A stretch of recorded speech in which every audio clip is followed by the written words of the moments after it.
Bom dia, alunos! Hoje nós vamos continuar no estudo da botânica com a nossa aula número 15 sobre o fruto. O fruto foi uma aquisição evolutiva das angiospermas muito importante, porque ele foi decisivo para o sucesso deste grupo de plantas. O fruto é o resultado do desenvolvimento do ovário após a fecundação e sua formação é desencadeada por hormônios geralmente liberados pela semente. Quando o grão de pólen chega ao estigma de uma flor e forma então o tubo polínico, que esse tubo polínico vai penetrar através do estilete e chegar à micrópila do óvulo, isso é, a abertura do óvulo. Para fecundar a oosfera pelo núcleo espermático, está dado o primeiro passo para a formação do fruto, porque a estrutura que guardava os óvulos, o ovário, agora vai guardar as sementes. Ou pode ser também uma semente só, como é o caso desse desenho, do pêssego, porque a flor só tinha um óvulo dentro do ovário. As partes do fruto são pericarpo, que é o resultado do desenvolvimento das paredes do ovário, e as sementes, que são o resultado do desenvolvimento dos óvulos depois de fecundados. O pericarpo tem 3 partes: o epicarpo, que é a parte mais externa, o mesocarpo, que é a camada intermediária, e o endocarpo, que é a parte mais interna. Geralmente, mas não sempre, o mesocarpo é a parte que mais se desenvolve e também acumula substâncias nutritivas, principalmente açúcares, e é comestível. Agora nós vamos fazer uma ressalva. Fruta é um termo popular que se usa para designar os frutos doces, como por exemplo o pêssego, a uva. São comestíveis, mas o tomate, por exemplo, é um fruto, mas não é chamado de fruta. E também muitos frutos não são comestíveis, pelo menos pelo homem, mas são o alimento de outros animais. Quando nós estudamos as flores, nós vimos que em alguns casos elas se reúnem em estruturas denominadas inflorescências. E aí o que acontece quando da fecundação de uma inflorescência? Formam-se as infrutescências, isto é, quando muitos ovários se desenvolvem, se fundem e formam uma única estrutura. Cada um dos pequenos frutos teve origem numa flor diferente. Consequentemente, resultaram da fecundação de diversos ovários independentes. São exemplos de infrutescências o abacaxi, a jaca, a amora e o figo também.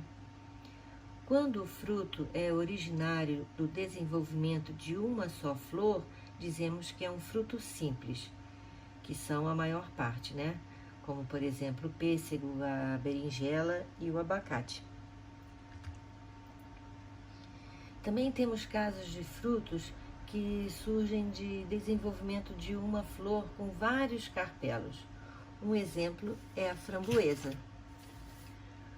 Quanto à natureza do pericarpo, podemos classificar os frutos em carnosos, quando o pericarpo é suculento, e nós temos 2 tipos: as bagas, que têm sementes livres e facilmente separadas do fruto, como por exemplo a melancia e a goiaba, e também o pepino, ou drupas, que é geralmente quando tem uma semente aderida ao endocarpo, que é espesso e duro, como por exemplo o abacate, e também a azeitona e a manga, e também o coco. Mas também temos aqueles frutos em que o pericarpo não é suculento e são ditos frutos secos. Os frutos secos podem se abrir espontaneamente quando maduros, como o caso do ipê, ou não abrirem, como o caso do algodão e da papoula e a castanha do Pará, e também o feijão, a soja e a ervilha. Mas também existem frutos secos que não se abrem espontaneamente quando maduros e são chamados de frutos indehiscentes. A exemplo, nós temos o girassol, o milho e o arroz. Os frutos ditos partenocárpios são formados a partir do ovário sem que tenha ocorrido a fecundação. portanto, não formam sementes, por não desenvolverem os óvulos. São exemplos a banana, o limão Tahiti e a laranja baiana. Vamos falar então um pouco sobre a banana. Aqueles pontos pretos que encontramos na banana não são sementes, e sim óvulos não fecundados. Porém, é possível encontrar bananas com sementes na natureza. Essas bananas são ditas selvagens e normalmente desenvolveram sementes em situações de estresse ambiental, como uma forma de garantir a sua sobrevivência.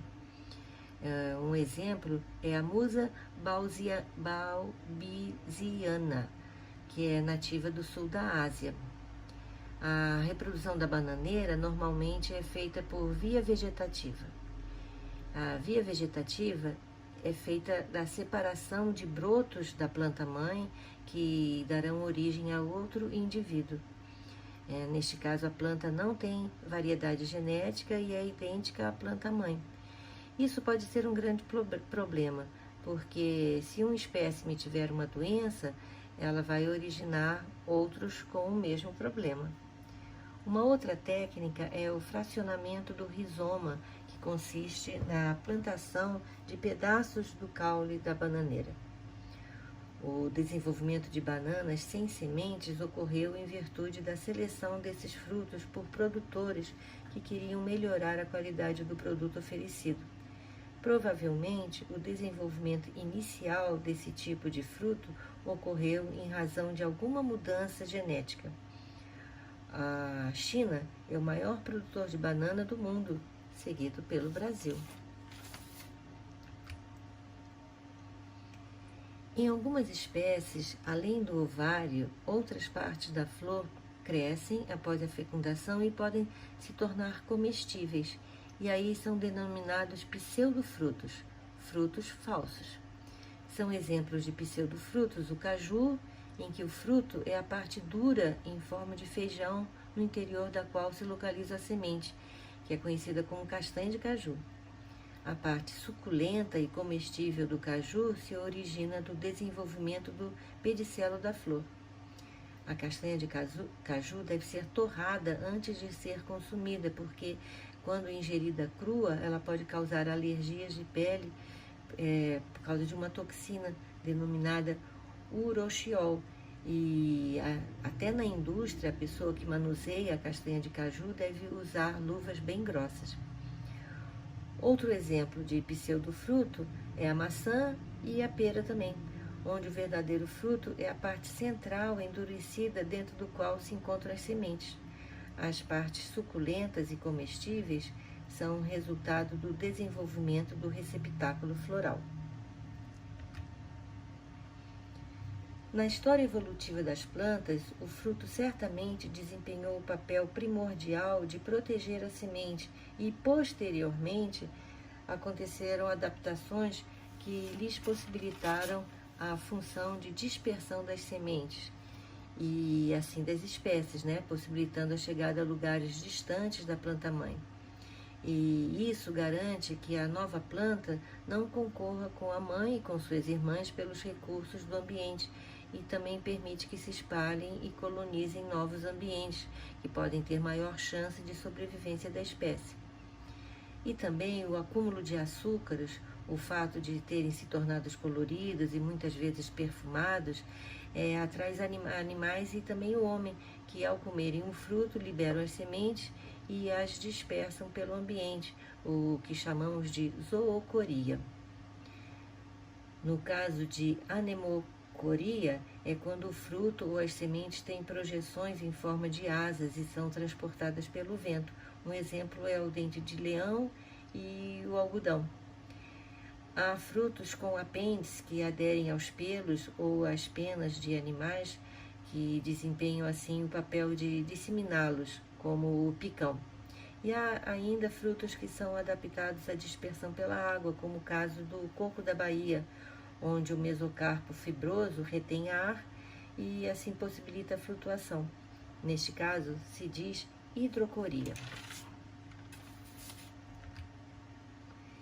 Agora, alunos, nós vamos preencher aquele quadro que eu deixei de dever de casa na outra aula, ok? Vamos aproveitar para fazer uma revisão de algumas características do reino Plantae.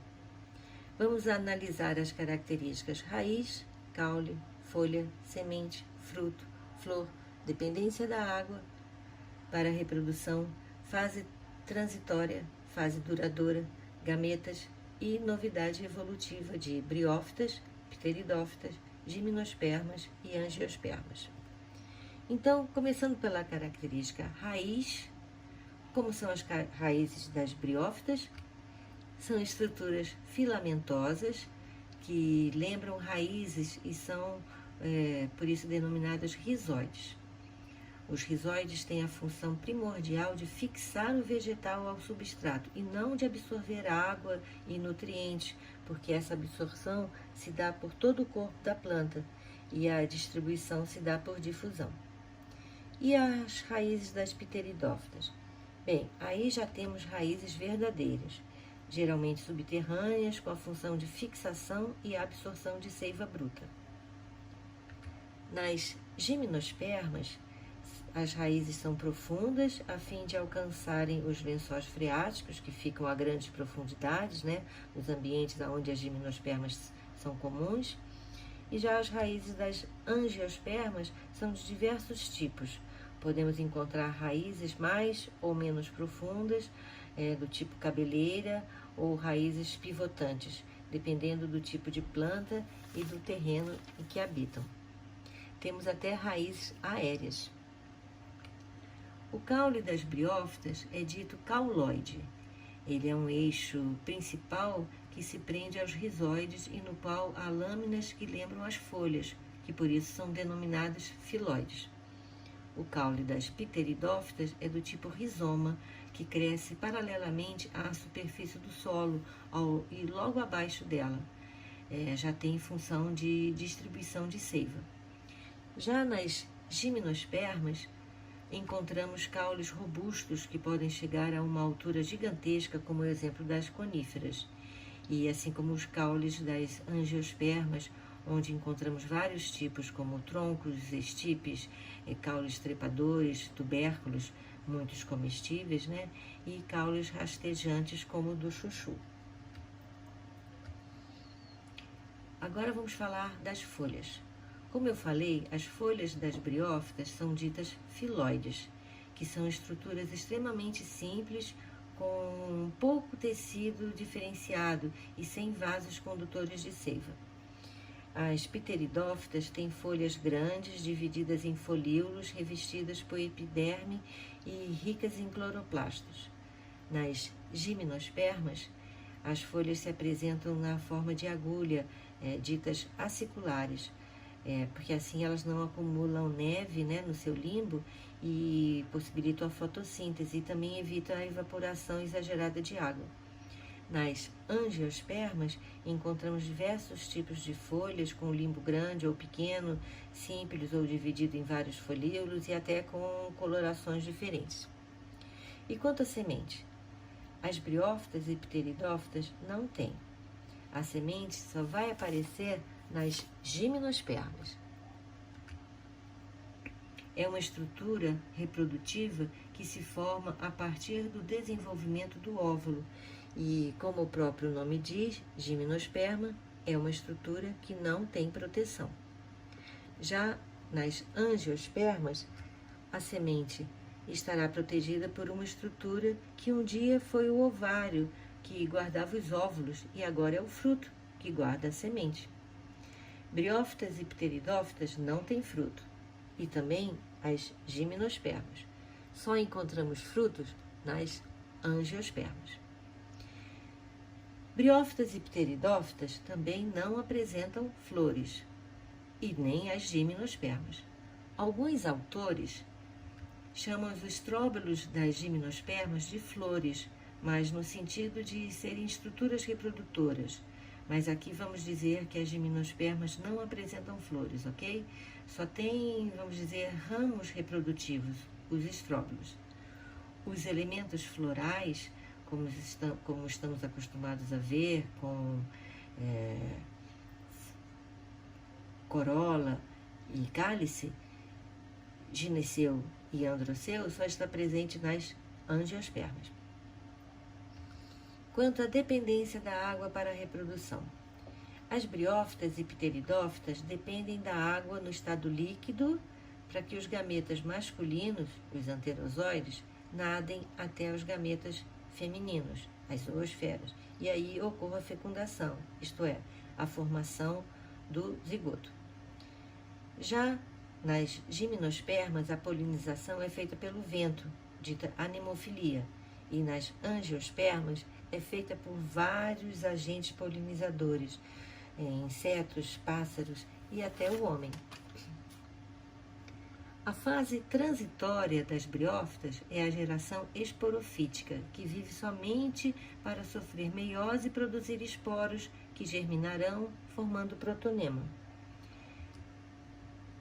Nas pteridófitas, assim como nas gimnospermas e nas angiospermas, a fase transitória é a gametofítica, que é a responsável pela formação dos gametas. Então, ao contrário, vemos que nas briófitas a fase duradoura é a fase gametofítica, que se reproduz sexuadamente formando gametas, e nas pteridófitas, gimnospermas e angiospermas é a fase esporofítica. Os gametas das briófitas e pteridófitas são a oosfera, gameta feminino, e anterozoides, gametas masculinos. Nas gimnospermas e angiospermas são a oosfera, o gameta feminino, e o núcleo espermático, o gameta masculino. A novidade evolutiva que surgiu nas briófitas foi a matrotrofia. E o que é matrotrofia? É o fato de o embrião multicelular ser nutrido pelo organismo materno, que isso conferiu grande vantagem para a sobrevivência dos ancestrais das plantas, porque ao abrigar e nutrir o embrião, o esporófito diploide, no início de seu desenvolvimento, o gametófito aumenta a chance dele sobreviver. Ao atingir a maturidade, o esporófito produz esporos por meiose, o que leva à mistura de genes originalmente provenientes do gameta masculino e do gameta feminino. A diversidade genética decorre da meiose e confere maior chance de adaptação à prole. Garantir o desenvolvimento do esporófito diploide, que produz esporos variados do ponto de vista genético, parece ter sido um passo importante para o sucesso evolutivo das plantas. Nas pteridófitas, a novidade evolutiva foram os vasos condutores de seiva, o xilema, que conduz a seiva bruta, e o floema, que transporta a seiva elaborada. Com isso, as plantas conseguiram atingir grande porte, ao contrário das briófitas. Aí, nas gimnospermas, surgiu a semente, que protege e nutre o embrião. A semente é o conjunto formado pelo jovem esporófito, mergulhado no megagametófito e envolvido pelo integumento, que é uma camada de tecido do megasporófilo.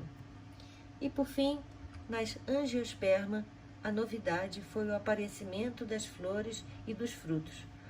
Como falamos, as flores são estruturas com elementos florais e os frutos são resultantes do desenvolvimento do ovário, desencadeado por hormônios liberados geralmente pela semente que está em formação.